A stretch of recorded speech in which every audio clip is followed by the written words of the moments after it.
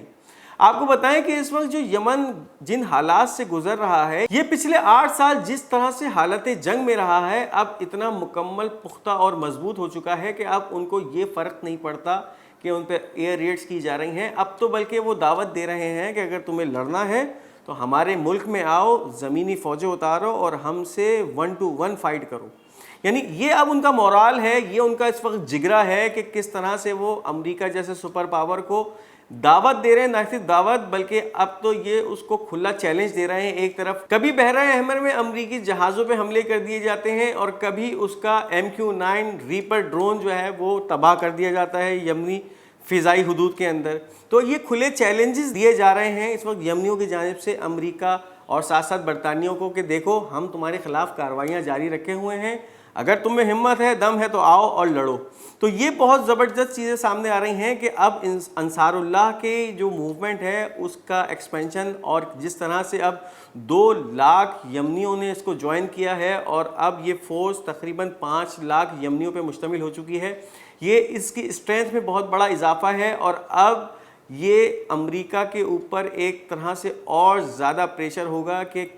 یمنی اب کسی بھی طریقے سے امریکہ کے قابو میں نہیں آ رہے ہیں۔ اب آپ کو یہ بتاتے چلیں کہ اس وقت جو شمالی غزہ کا علاقہ ہے، غزہ اسٹرپ کا جو شمال کہلاتا ہے، اور جہاں بہت ساری ٹنل زیر زمین سرنگیں آشکار ہوئی تھیں اور نظر آئی تھی کہ کس طرح سے حماس کی جانب سے ایک سرنگوں کا پورا جال بچھا ہوا تھا شمالی غزہ کے نیچے، اور اس کے بعد نیتن یاہو کی جانب سے یہ دعوے سامنے آ رہے تھے کہ ہم نے اس ٹنل سسٹم کو مکمل طور پہ ختم کر دیا ہے، تباہ کر دیا ہے۔ اس وقت اسرائیلی اور امریکی آفیشلز یہ بات ماننے پہ مجبور ہو گئے ہیں کہ اب بھی شمالی غزہ کے اندر ایک بھرپور ٹنل سسٹم موجود ہے، اور نہ صرف موجود ہے، اس کو فعال بنایا ہوا ہے، حماس کی جانب سے آج بھی استعمال کیا جا رہا ہے، اور بہت ساری ایسی کارروائیاں ہوتی ہیں جس کے اندر حماس کے مجاہدین ایک دم جنات کی طرح سے باہر آتے ہیں، کارروائیاں کرتے ہیں اور غائب ہو جاتے ہیں۔ اب یہ چیزیں اعترافات سامنے آ رہے ہیں اس وقت کہ ابھی بھی شمالی غزہ کے اندر ایک بھرپور ٹنلز کا نیٹ ورک، ایک جال موجود ہے جس کے اندر حماس کے آفیشلز آپریٹ کر رہے ہیں، اور جو کارروائیاں آتی ہیں سامنے کہ کس طرح سے ایک دم سے حماس کے مجاہدین سامنے آتے ہیں، ایک فوجیوں کی ٹولی پہ حملہ کیا جاتا ہے، اس کے بعد اچانک غائب ہو جاتے ہیں۔ تو اب یہ چیزیں کنفرم ہوتی جا رہی ہیں کہ اسرائیلی وزیر اعظم بنجمن نیتن یاہو کے جو دعوے تھے کہ ہم نے نارتھ غازہ کو کلیئر کر دیا ہے، وہاں پہ اب کوئی ٹنلز کا تصور نہیں ہے، وہ اس کی قلی اب کھلتی نظر آ رہی ہے، اور اب امریکہ بھی اس بات کو تسلیم کرنے پہ آمادہ ہو چکا ہے اور تسلیم کر چکا ہے کہ اس وقت بھی غزہ کا جو ٹنل سسٹم ہے وہ بہت مضبوط ہے، بہت انٹیکٹ ہے اور ابھی بھی آپریٹیو ہے۔ وہاں حماس کے بہت سارے ریزسٹنٹ فائٹرز ان ٹنلز کو استعمال کر رہے ہیں، اور اسرائیلی قابض فوجوں پہ وہاں سے حملے کیے جا رہے ہیں، ایک دم سے سامنے آتے ہیں اور ان پہ حملے کرتے ہیں۔ ساتھ ساتھ آپ کو یہ بھی بتائیں کہ نیتن یاہو کی جانب سے دا ڈے آفٹر نامی ایک ڈاکومنٹ جو سامنے آیا تھا، جس میں یہ پروپوز کیا گیا تھا کہ اس وقت جو غزہ کے اندر ایک ہیومینیٹیرین پاز ہے اس کو بجا لایا جائے گا، اور ساتھ ساتھ غزہ کے کچھ حصے کو ڈی ملٹرلائز کیا جائے گا۔ اسرائیلی میڈیا اس وقت یہ کہہ رہا ہے the day after document of Nitin Yahoo is divide of any vision, یعنی یہ کسی بھی ویژن سے خالی ہے، اس کی کوئی حقیقت نہیں ہے، اور یہ صرف ایک ڈرامہ ہے جو کہ نیتن یاہو کی جانب سے پوری دنیا کی آنکھوں میں دھول جھونکنے کے لیے دکھایا گیا ہے۔ اس کی کوئی حقیقت نہیں ہے۔ نیتن یاہو اس وقت کسی بھی حوالے سے جو اسٹیٹ ہے اس کو تسلیم کرنے کے بالکل خلاف ہے، اور یہ تمام ایک جھوٹ اور فریب پہ مبنی ایک ڈاکیومنٹ ہے جس کو پیش کیا گیا، اور اس کا مقصد یہی ہے کہ کسی طرح سے اسرائیلی فوج کو جو کہ اس وقت شدید قسم کی پھنس چکی ہے غزہ کے اندر، ریسٹ ملے، اور پھر وہ اپنے آپ کو جمع کر کے اور اسلحے کی امداد آنے کے بعد ایک بھرپور کارروائی پھر فلسطینیوں پہ کرے۔ تو یہ ایک قسم کا فراڈ ہے جو کہ سامنے آ رہا ہے، اور اس کی کوئی حقیقت نہیں ہے۔ یہ ویژن سے ایک خالی ڈاکیومنٹ ہے اور دنیا کی آنکھوں میں دھول جھونکنے کے لیے جو ہے وہ دکھایا گیا ہے۔ اب آپ کو اس وقت بتاتے چلیں کہ خان یونس میں اس وقت جو القسام بریگیڈ کی جو کارروائیاں سامنے آ رہی ہیں بہت زبردست کارروائیاں ہیں، اور اس وقت ایک گھمسان کی لڑائی جاری ہے خان یونس کے علاقے میں، جہاں پر اب تک کی جو اطلاعات سامنے آ رہی ہیں، Al Quds brigade we bombed with a barrage of regular 60 mm mortar shells a position of enemy soldiers in the vicinity of Abu Basal gate east of Khan Younis, یعنی القدس بریگیڈ کی جانب سے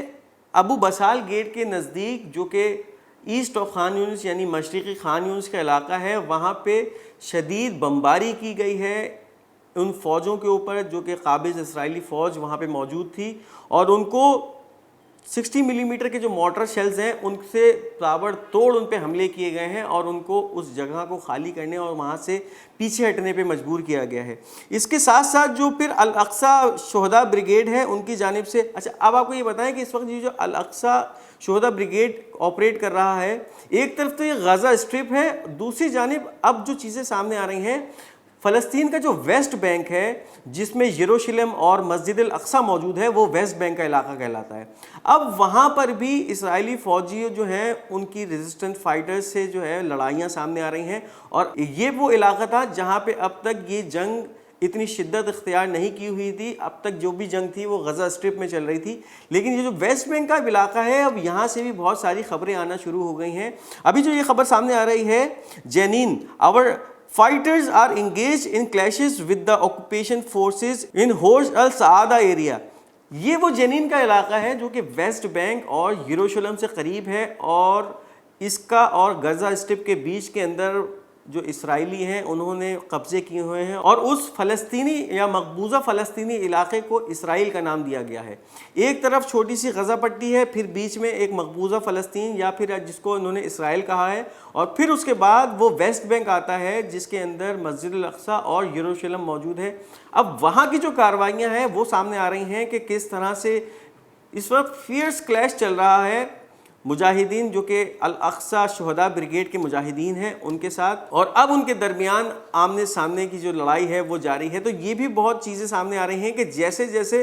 رمضان کریم قریب آتا جا رہا ہے، اسرائیلیوں کی جانب سے یہ بیان اب سامنے آ چکا ہے کہ رمضان کے مبارک مہینے کے اندر وہ وہاں مسلمانوں کو مسجد الاقصی میں عبادات کی اجازت نہیں دیں گے، نہ ان کو وہاں داخل ہونے دیا جائے گا، اور پھر اگر وہ داخل ہوتے ہیں تو ان سے فورسفلی نپٹا جائے گا۔ اب اس کے بعد یہ ایک تناؤ کی کیفیت ہے جو کہ ویسٹ بینک میں سامنے آ رہی ہے۔ آپ کو یاد ہوگا کہ پچھلے سال بھی جب رمضان المبارک کا مہینہ شروع ہوا تھا تو پھر اسرائیلی فوج کی جانب سے مسجد الاقصی کا تقدس پامال کرتے ہوئے وہاں پر حملے کیے گئے تھے، اور بہت سارے پھر فلسطینیوں کو شہید کیا گیا تھا مسجد اقصی کے اندر۔ تو اب جو سامنے چیزیں آ رہی ہیں کہ دوبارہ ایک بار پھر رمضان المبارک کی آمد سے پہلے یہ چیز سامنے آ رہی ہے کہ مبارک مہینہ جیسے ہی شروع ہونے والا ہے، اسرائیل کی جانب سے اس ویسٹ بینک کے اندر مسلمانوں کا مسجد الاقصی میں داخلہ اب ممنوع قرار دے دیا گیا ہے، اور اب تک جو اس کے منسٹرز اور جو اس کے سینیٹرز سامنے آ رہے ہیں وہ یہی باتیں کر رہے ہیں، اتنی متشدد بیان دے رہے ہیں کہ ہم مسلمانوں سے فورسفلی نپٹیں گے، ان کو ماریں گے، ان کو یہاں کسی بھی قسم کی عبادات کرنے نہیں دیں گے۔ تو یہ اب جو چیزیں اس وقت سامنے آ رہی ہیں، ایک جانب خان یونس کا علاقہ جو ہے وہ میدان جنگ بنا ہوا ہے، اور اب یہ جو ویسٹ بینک کا علاقہ ہے جنین، یہاں پر بھی بہت ساری اب کارروائیاں دیکھنے میں سامنے آئی ہیں۔ دوسری جانب ان کارروائیوں کے اندر جو اسرائیلی فوج کے آفیشلز ہیں وہ بھی ہلاک ہوئے ہیں، اور بہت سارے سولجرز بھی زخمی ہوئے ہیں، کیونکہ اب یہ جو کلیشز ہیں یہ بہت زیادہ خطرناک ہوتے جا رہے ہیں، فیئرس ہوتے جا رہے ہیں، اور اب ان کے اندر بھی شدت آتی جا رہی ہے۔ اب جو حماس آفیشلز ہیں یا حماس ہے اس کی جانب سے بڑے ہتھیار استعمال کیے جا رہے ہیں، موٹر شیلز کے ساتھ ساتھ heavy machine guns, anti tank missiles اور اس طرح کی جو چیزیں ہیں وہ استعمال کی جا رہی ہیں۔ اور اس وقت اسرائیلی جو فوج ہے ان کی یہی کوشش ہوتی ہے کہ وہ جب ان علاقوں میں جو کہ فلسطینی علاقے ہیں ان میں یہ داخل ہوں تو آرمرڈ وہیکلز کے اندر موجود ہوں یا ٹینکس میں موجود ہوں، اور یہ وہاں سے چھپ کر کارروائی کریں۔ اب یہ دیکھیے کہ ان کا اس وقت اتنا جگرا نہیں ہے کہ یہ آمنے سامنے یا دو بدو کی جو کیفیت ہوتی ہے لڑائی کی اس کے اندر سامنے آئیں، کیونکہ اب ان کے دل میں اتنا خوف بیٹھ چکا ہے ان مجاہدین کا کہ اگر یہ کھلے میں کسی بھی طرح سے سامنے آتے ہیں تو کہیں سے بھی مجاہدین ان کو ٹریپ کریں گے، اور پھر ٹریپ کر کے ان کو پھر مار دیں گے اور جہنم حاصل کر دیں گے۔ تو یہ تھا آج کا ہمارا منظرنامہ۔ امید کرتے ہیں کہ آپ کو یہ منظرنامہ پسند آیا ہوگا۔ تو اگر آپ نے ہمارے اس چینل پاک گولڈ میڈیا کو اب تک سبسکرائب نہیں کیا تو اس چینل کو سبسکرائب کیجئے تاکہ آنے والی تمام ویڈیوز آپ تک پہنچ سکیں۔ اس ویڈیو کو لائک کیجئے، شیئر کیجئے، اور کمنٹس میں قیمتی آراء کا اظہار کرنا مت بھولیے۔ اپنا بہت بہت خیال رکھیے گا۔ خدا حافظ۔